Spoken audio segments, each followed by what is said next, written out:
এই যে রেলের এই আজকে এই দুরবস্থার জন্য মন্ত্রণালয় দায়ী।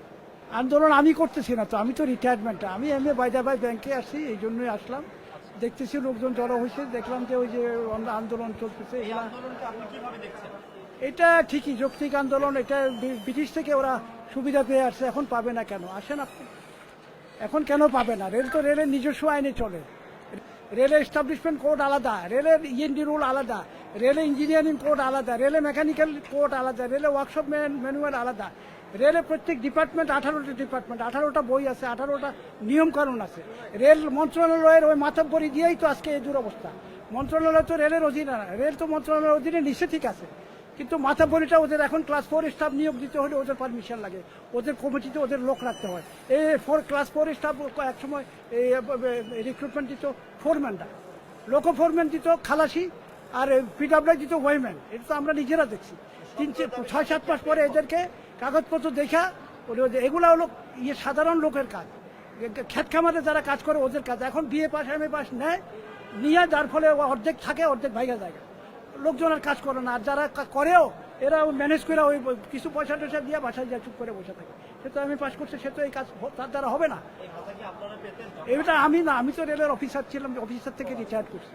আমি I was JPO junior personal officer, আমি রিটায়ার করছি 2015 সালে। এই যে রেলের এই আজকে এই দুরবস্থার জন্য মন্ত্রণালয় দায়ী, এটা রেল দায়ী না। রেলের অফিসার হলো মাথাবাড়ি প্রশাসন, এটা এরশাদ বানায় গেছে, এটা 12টা বাজে দিয়ে গেছে এরশাদ।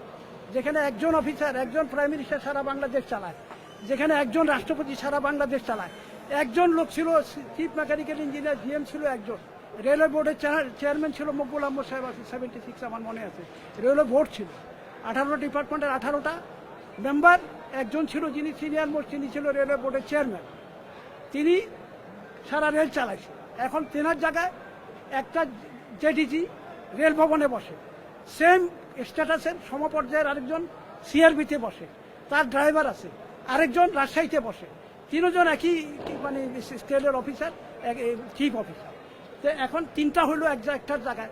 একসময় সিআরবি সারা বাংলাদেশ রেল কন্ট্রোল করছে, এখন রেল কন্ট্রোল করতে হলে সিআরবিতে একটা চিফ, রাজশাহীতে একটা চিফ, রেল ভবনে একটা চিফ, তিনটা চিফ, তিনটা এডিজি আর জেডিজির অভাব নাই, মানে নিচের লেভেলে।